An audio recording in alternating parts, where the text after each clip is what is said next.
Greg Rasmussen was born in England but came to Africa as a young boy. For the past 12 years, he's dedicated himself to saving a rare species of African dog on the brink of extinction. I've always been passionate about wildlife from day one. I mean, even as a child, I love the bush, I love Africa. It holds an endless fascination. I mean, it's always changing, and there's just so much to learn. It's like a book that just never ends. Greg is one of the few pilots in the area, and even though he's busy with his own project, he's agreed to help a fellow conservationist search for a lost rhino. People very concerned about the rhino, and National Park said, would I assist? And I said, of course I will. If wildlife needs help, I'll help. Greg's a capable pilot, but flying a plane and tracking animals requires intense concentration, and he'll be flying over unfamiliar terrain. And I was aware of that, I was fully aware of that, but we had rhinos that needed locating. There were poachers out there. I mean, you can't turn your back. I can't turn my back on things like that.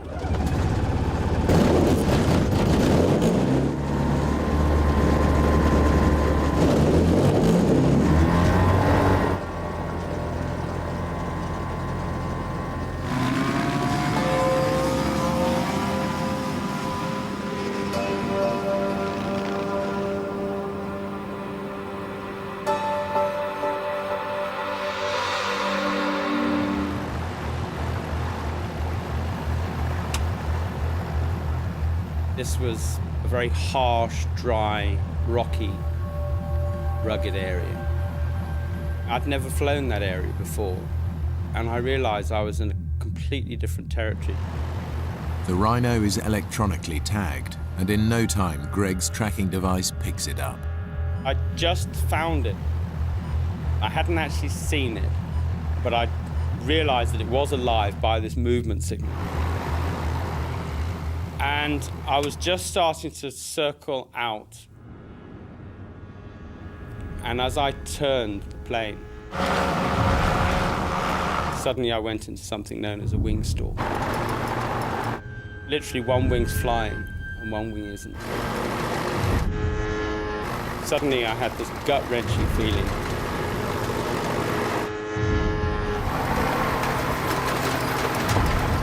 I put full power on the rudder.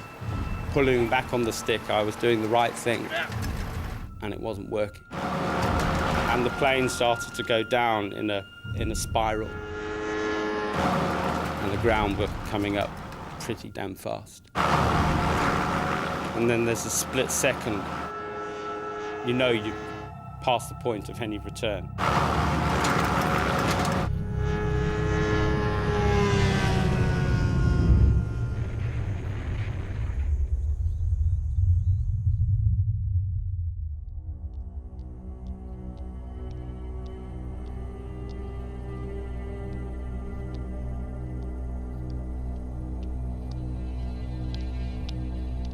I almost didn't want to open my eyes. I didn't know what I was going to see, what I was going to feel, what I was going to find.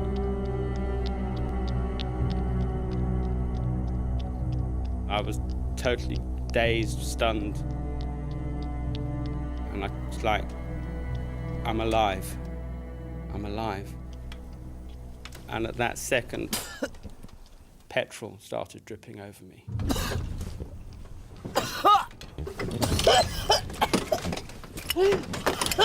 And I just pulled myself out, literally almost fell out of the plane. As the petrol started to come down, I had these visions of this wall of fire.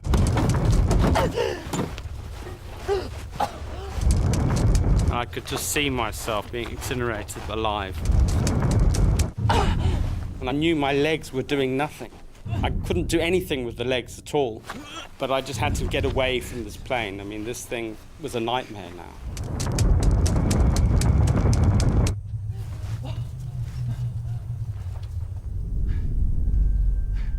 And then I suddenly thought, Mayday. I've got to call Mayday. And I didn't want to go back to that plane. I didn't want to go near it. But I had to brave it, because I knew that that was my only means of survival. The pain hit. the adrenaline had worn off. On the outside of his body, Greg has only a few superficial scrapes, but inside he is bleeding badly and his legs are broken in 6 different places. That was a pain that I'd never experienced before. Anything like it, anything that even came close to it. My legs felt like they were going to explode from within. My feet were just doing this. My legs were just one big lump of jelly.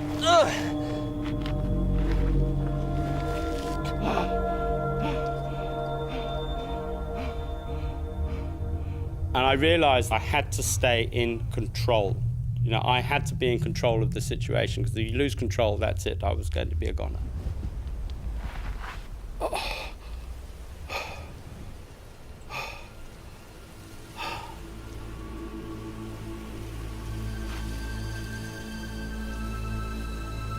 I started to try and take stock of the situation.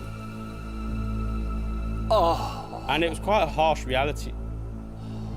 I suddenly realized there was no 999. There was, you know, if I was going to get out of this, it was only going to be me and me alone. Greg is over 70 miles away from the nearest road. By the time anyone realizes he's in trouble, it may be too late. The brutal heat of the African sun will bake him alive. Because I'd got these boots on, yeah, and of course there was no space for the swelling to go. There was no way I could even get anywhere near my shoelaces. But I was thinking, if I don't get those boots off, there's going to be gangrene, and I'm going to lose my feet. I lose my legs. I managed to look back, and I thought, well, maybe if I can drag myself to this tree, I can tilt my body forward so that I can maybe get to my shoelaces somehow. I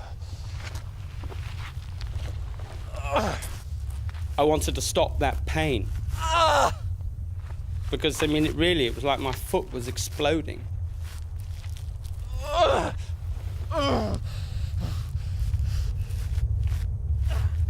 Fate is being cruel today. The closest tree to Greg is a thorn tree. But as its thorns dig deep into his back, Greg realizes they might be useful. And I managed to just break a twig off that was about a foot long, and it got a hooked thorn on the end of it. And I lay there and I could hardly focus. There was just so much pain. I started to pick the shoelace. I thought, well, this is all I've got.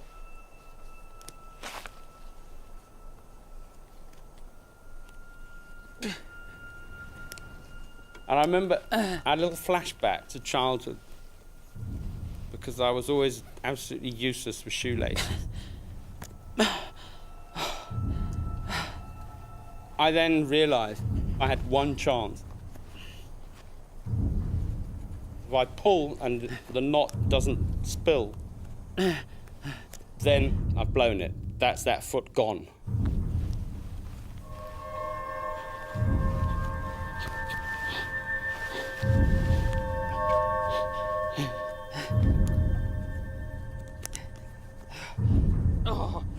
Greg manages to loosen the shoelaces and get them both to the same stage, but nothing happens.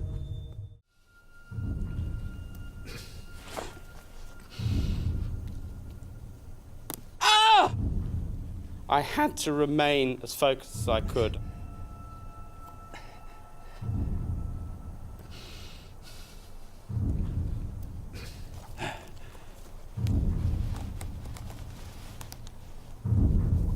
And I picked and I kept on picking until I finally got to the point where the shoelace was free. Loosening his boots isn't having the effect Greg expected. The pain is just as bad because his feet keep swelling up to fill the newly expanded space. He has to try something else.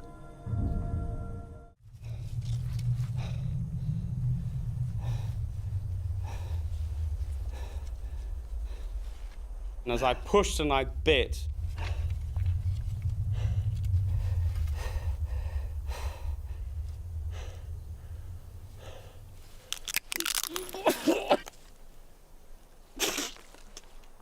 this stick was just rotten. It was full of termites. And my mouth was now even drier than before, and I went, but I pushed with such force. The shoe came off.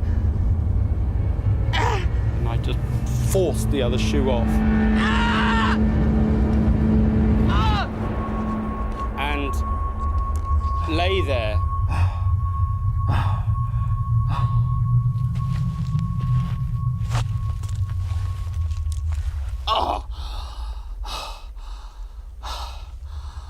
And I looked at my watch. In the heat of the midday sun, the temperature is now over 100 degrees. Greg hasn't had any water for over 24 hours, and his body is rapidly showing the effects of dehydration. It was hot and it was dry. There wasn't an ounce of moisture in the air.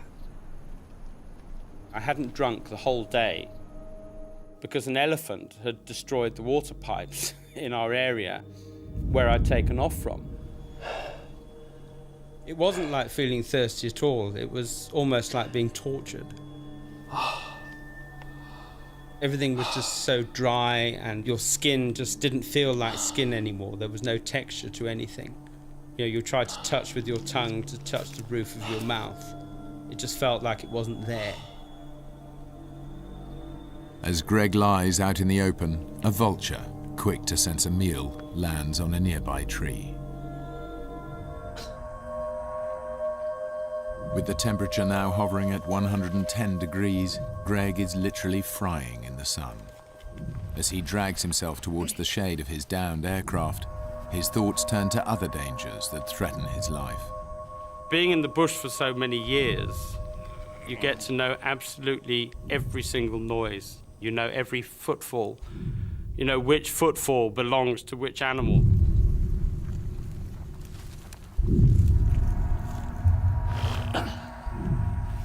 I was terrified that maybe something would come and sneak up on me. And I couldn't do anything, you know, I mean, I couldn't run.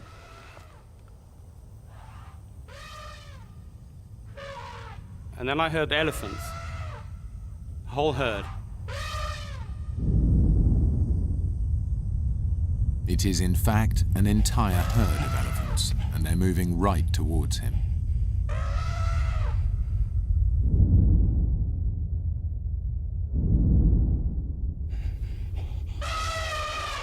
And I thought, they've got to sense that I'm here. If they detect you at the right moment, that's fine.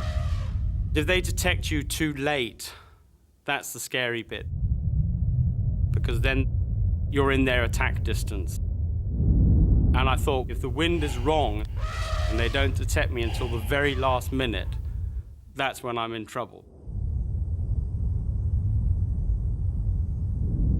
And then suddenly there was this huge screech of...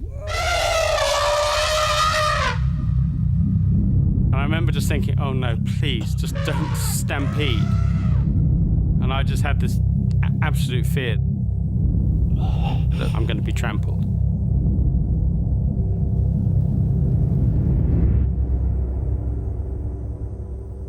Greg has dodged a bullet.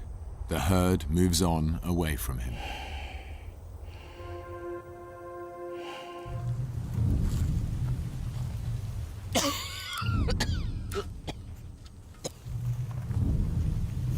But within moments, Greg has a new worry. He hears the sound of an animal walking nearby. It was lion footfall. And I listened very, very carefully, and it was getting closer and closer. And then I heard this call. It was a lioness. And lionesses have a very distinctive call they use when they're calling cubs. And obviously, because she was a mother with cubs, that makes her far more dangerous. Greg knows that animals in the wild have a unique defense strategy. They make sharp, sudden noises to scare off their enemies. As the lioness moves in closer to Greg, he knows that creating a noise at the right time is his only defense.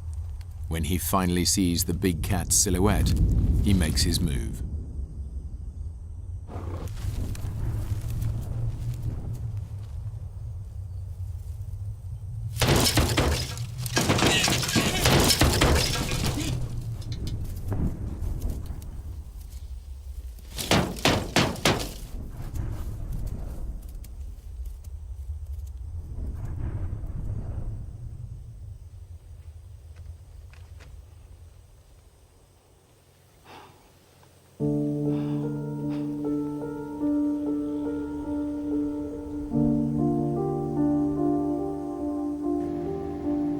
With daylight fading, the search pilot will soon have to return to base. There's still no sign of Greg or the wreckage.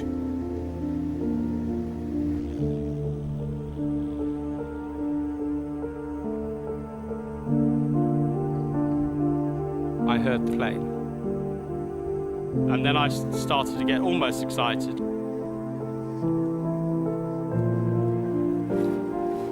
And then I thought, no, I'm still a needle in a haystack. They had an area to search of about 1,000 square kilometers. And I wanted to scream, I'm here, I'm here, I'm here. Hello! Hello! I almost wanted to will the plane in, you know, come my way, I can hear you, please. Hello!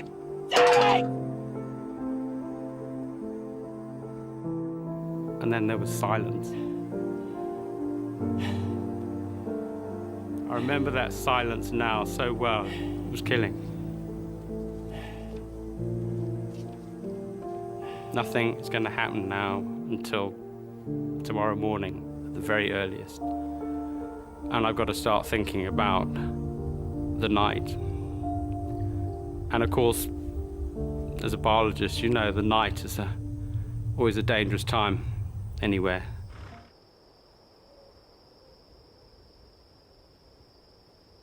At that point, there was this total silence. I could hear my heart sort of boom, boom. It was that silent. And it made me very conscious how totally alone I was. All I wanted now was for that night to end.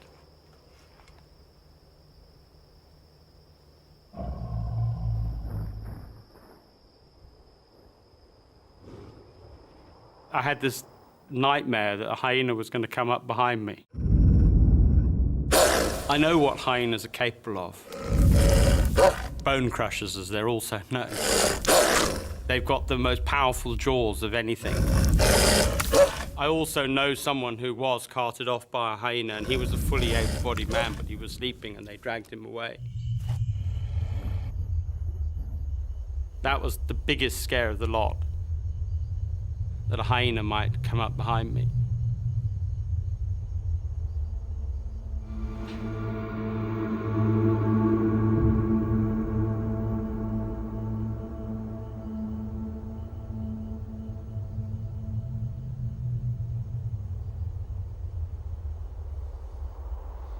I was terrified to even think about going to sleep because I knew that I wouldn't wake up again. That would be it.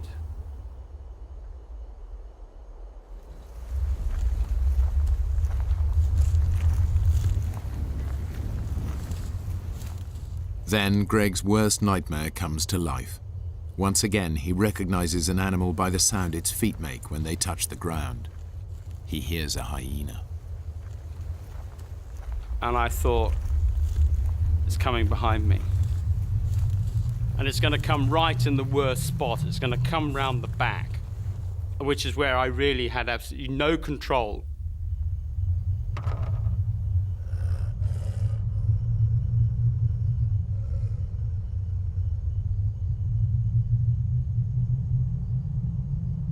Once again, Greg uses his knowledge of animal behavior. He grabs hold of his stick and gets ready to hit the plane with it and create a noise to startle the beast.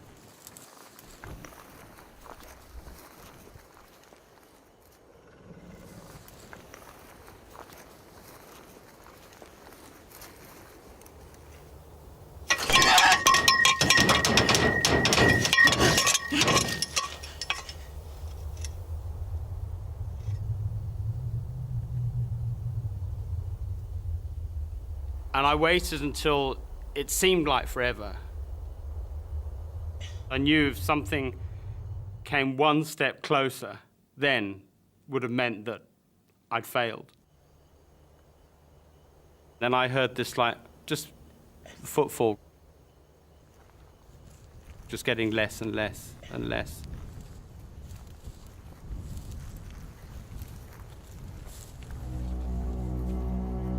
I remember lying there at that particular point thinking, is there anything else that's going to be chucked at me? You know, what else is going to come? You know, what other brick's going to come down? Greg does his best to stay positive. In 1 hour, the sun will rise and he will have made it through the night. But it is one very long hour.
And then I heard these footfall.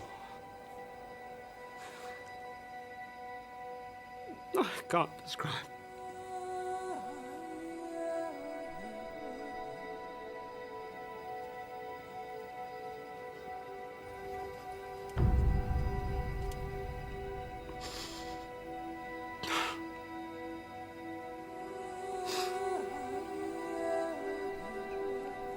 Of course, I knew what footfalls those were.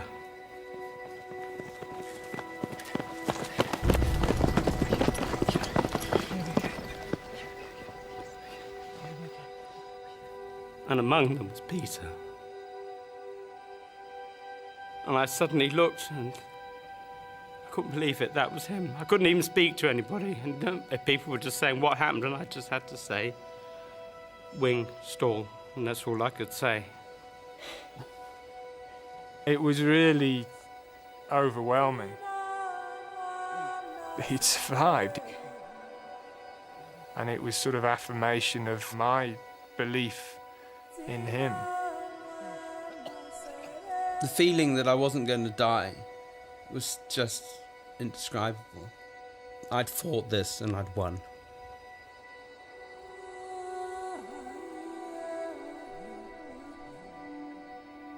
And somebody came up, I hadn't got a clue who it was. Someone put their hand on my shoulder and said, "You're in safe hands now."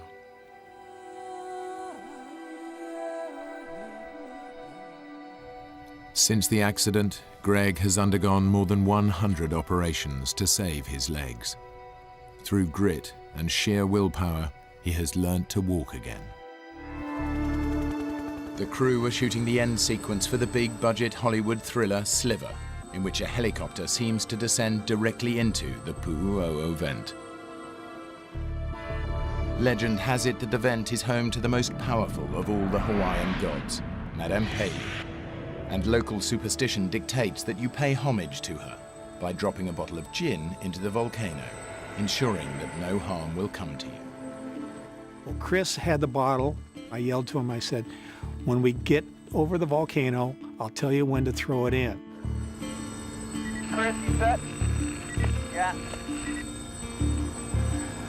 Now. And he did kind of a wussy throw.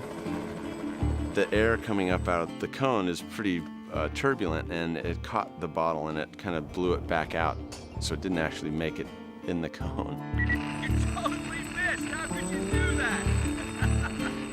The crater is about 2.5 miles across. I mean, it's like hitting the Pacific Ocean. I mean, it's huge. He thinks it's funny. I don't really find it that funny, but So my comment was, well, that's okay, she'll get the idea. Even though the offering hasn't been received, Mike, Chris, and Craig go for a take. Okay, Craig, let's line up for the crater. Craig lowers the helicopter as they skim towards the edge of the crater. And rolling. even a couple hundred feet up in the helicopter, one could feel the heat coming up off of it. It's incredible. As we arrived near the edge of the crater, we would tilt the camera down and zoom to create the look down, the drop down into the crater.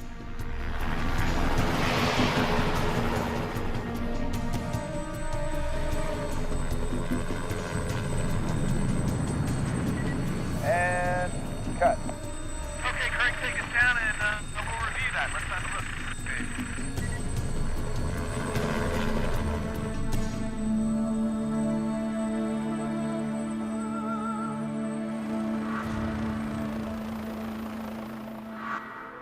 I noticed that the length of film was real short. It was only like 3 or 4 seconds. Nah, it's not quite there. You want to see it again? Yeah, sure. I thought it was a good take, but obviously when you're making a movie, we'd do a second or third take in case there's any problems with any of the other takes. It's the ego that we all have to make the perfect shot, to put something on film that nobody else has done before. Now, let's go try another one.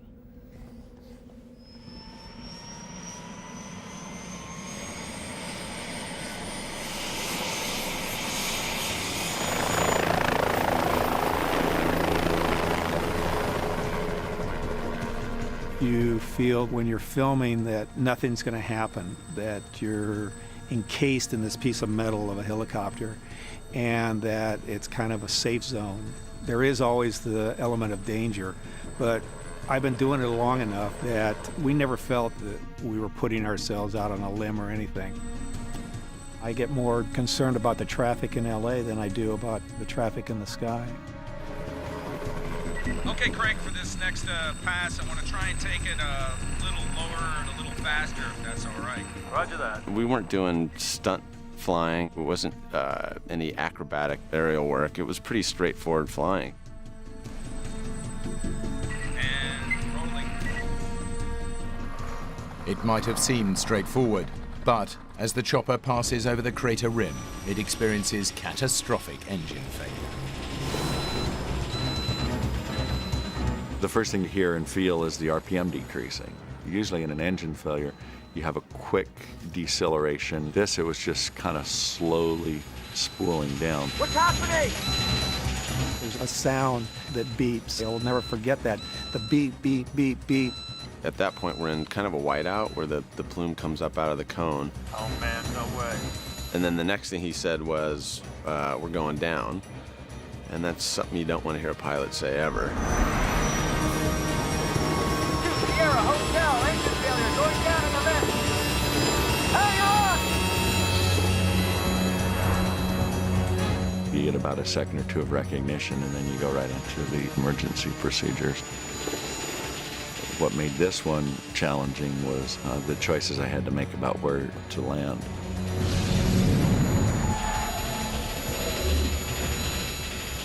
I really didn't understand totally the emergency procedures that he was conducting. I was just thinking, are we going to die?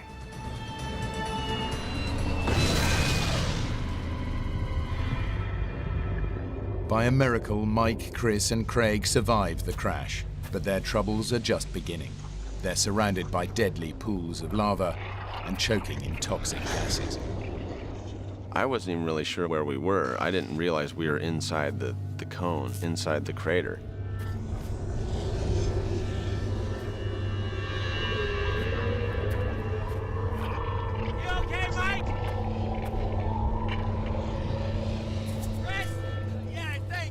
We looked each other over, and Chris was fine, I was fine. Craig was the only one that had a laceration over his eye. You're bleeding! What?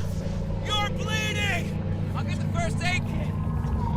Fortunately, we missed a steam crater by a couple of 100 yards, and we missed a lava pool. So of all the places in the volcano, it was probably the safest place, if you can call it the bottom of a volcano a safe place. The crew is on the crater floor in a thick cloud of VOG, a poisonous mix of carbon dioxide, sulfur dioxide, and hydrogen chloride. If they don't get out fast, they'll suffocate.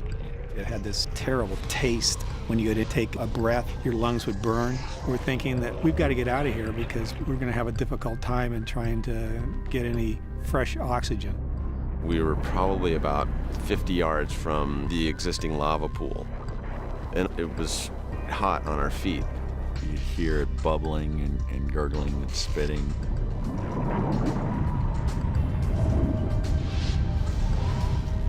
We realized when we're looking up, we're inside this crater. Oh my God, we got to get out of here. I'm gonna try the radio.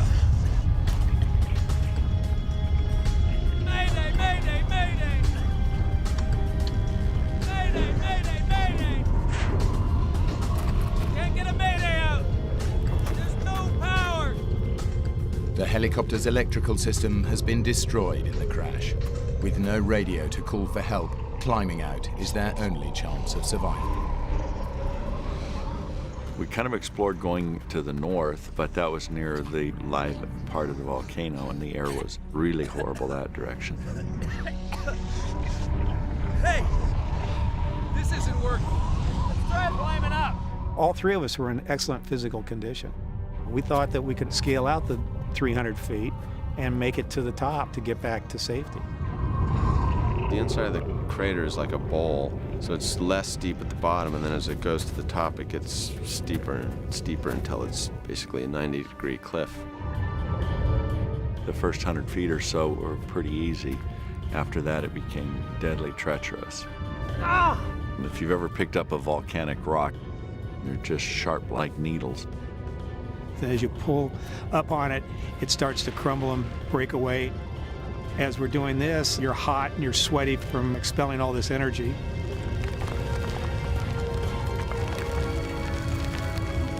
Chris manages to claw his way ahead of Mike and Craig, but he's now on a near vertical cliff face. Eventually what I found was a camera battery. The camera that we were using uses a 24-volt battery, which is the same voltage that the helicopter electrical system uses. I had just a pocket knife, but I was able to cut the end off of the battery cable, spread the wires, and strip them down. And using the camera battery, I set that inside of the helicopter and then used the normal plugs to wire into the overhead panel to get the electrical system to work the radio. Mayday, mayday, mayday. This is 2 Sierra Hotel. Can anybody hear me? Craig's repeated mayday calls are interrupted by scrambles for fresh air. I'd have 3 or 4 breaths at a time where I get no oxygen at all, and it was just gasping.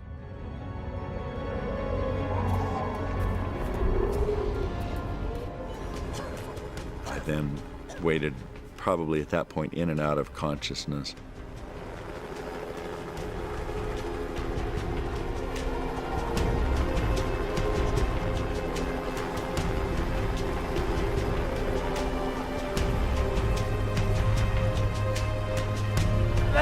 There, I see you.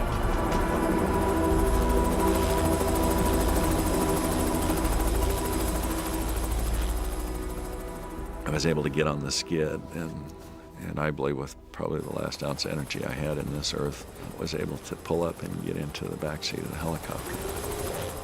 And Don, he was now pretty wide-eyed because he had just gone to the brink of his own life. Because he'd had 10 minutes of, I would dare say, the worst flying that any pilot has ever had in the history of flying. Mike! Mike! What's going on? For Chris and Mike, it seems like the helicopter rescue has been aborted. The helicopter was getting stronger and stronger, then suddenly started to fade and fade until it disappeared, and we heard nothing.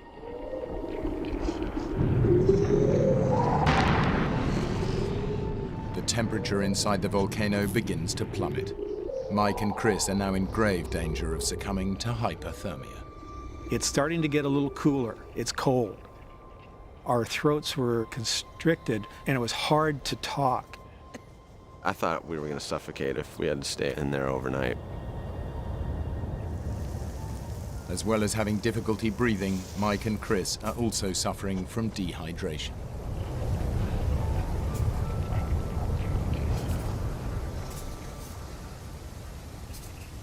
I would take my light meter and I'd turn it upside down and I would gather the moisture that was coming down.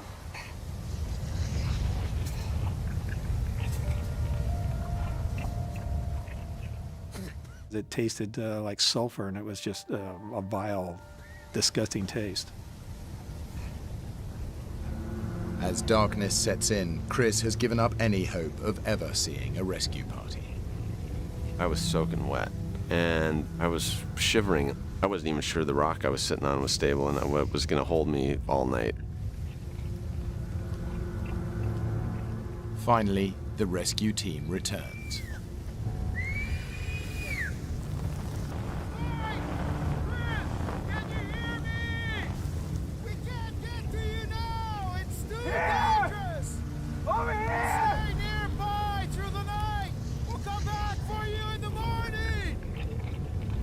It's a crushing blow. Mike and Chris will have to spend a perilous night in the volcano. The feeling as the sun was going down was that was probably the last sunset I was ever going to see.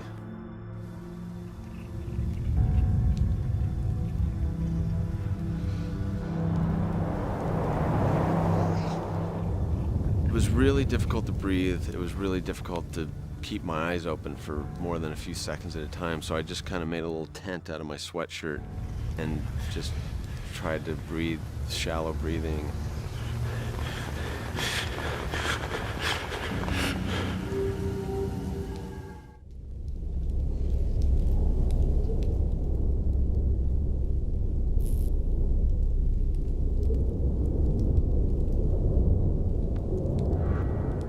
Mike and Chris have survived a terrifying night inside the Puuo vent, clinging to the unstable crater wall. They are dehydrated, exhausted, and are suffocating in toxic gases. Their lives depend on the rescue team returning. Mike was the voice of encouragement. He kept saying, "Don't worry, everything's gonna be fine. They're gonna come get us." So I kind of relied on him for that kind of support. Bottom line is that I possibly caused his death because I was the one that told him, "Come on, jump in the back of the helicopter and go for a ride with us." We're sitting there and just waiting and waiting and waiting.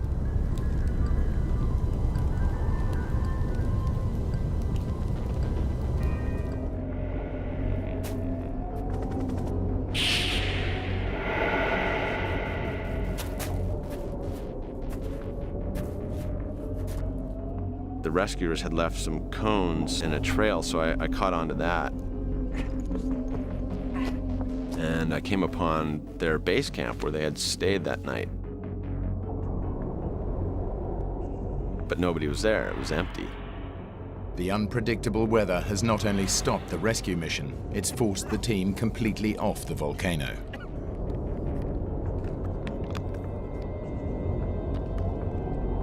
I tried to drink water. It wouldn't even go down my throat because my throat was so swollen. It was almost swollen shut.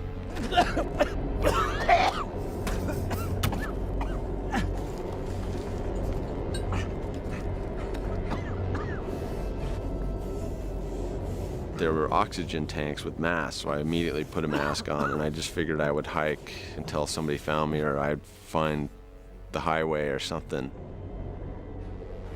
It's a 5-mile hike over desolate terrain, but Chris has an amazing stroke of luck when he's spotted by a passing helicopter. Hey! Over here!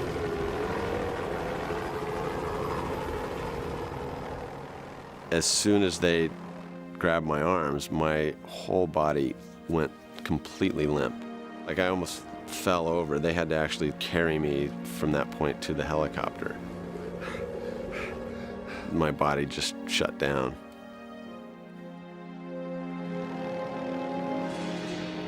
Chris tells the rescuers that Mike is still alive, but the extreme weather conditions mean they can't make another rescue attempt today. Mike Benson is facing a second night in the volcano.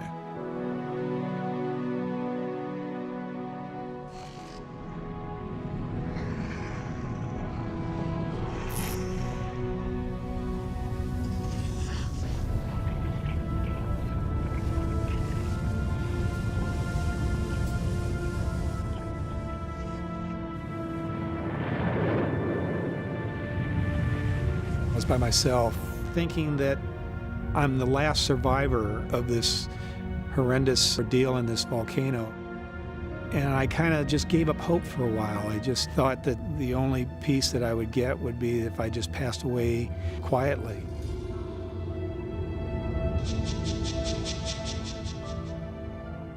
The biggest thing I think about is, why is my skinny little butt sitting here? I can't believe that God put me on Earth to die in the volcano. Is my ego that big that I have to go back and say that I have to do take two because I want take two to be perfect? But no, I've got to make it better. And with that, endangering myself and my comrades. I started to see Madame Pele, and it was in profile. It looked like she had long flowing hair.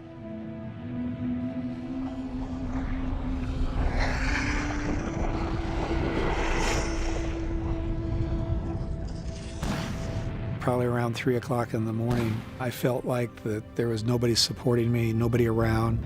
My life was coming to an end. So I took a rock and etched on the side of another rock, this big, huge rock. In fact, I love you, Stephanie. I just felt that the end was coming quickly and that there wasn't any other reason to live.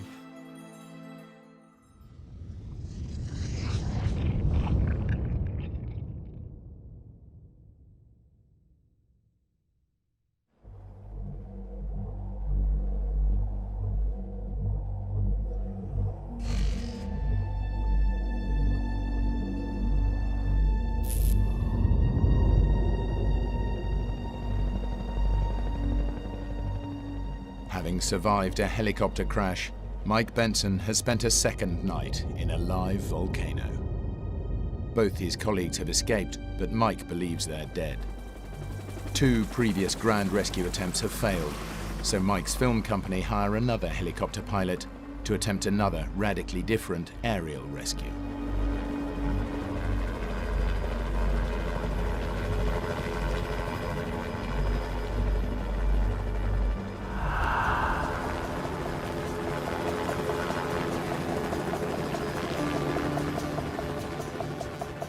Helicopter comes in, and they were just dropping this net down and just poking it around to where they thought I was. The second time I saw it was like 10 or 12 feet, and with that, it got lodged on this big, huge rock, and it got caught up in the net, and they thought it was my weight that was in the basket, so they powered up. I'm thinking to myself, oh, they're never going to come back.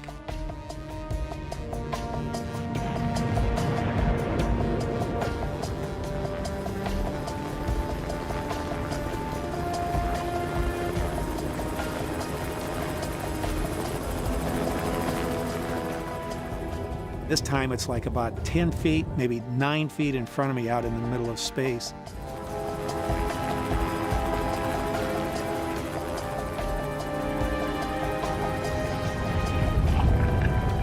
And with that, I just jumped into the net. They felt my weight on it, and they gave full power and took me up.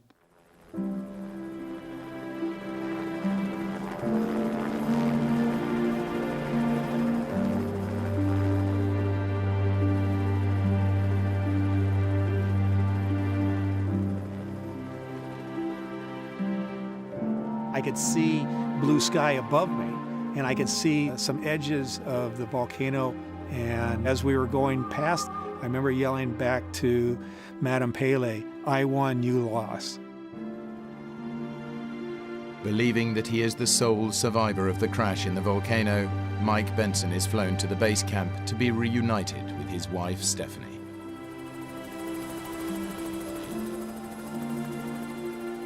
It's so hard to describe, to see the people that you love.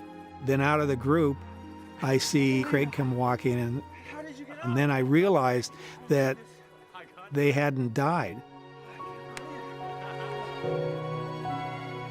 I came over to greet him. He was pretty dumbfounded and amazed and happy that I was okay.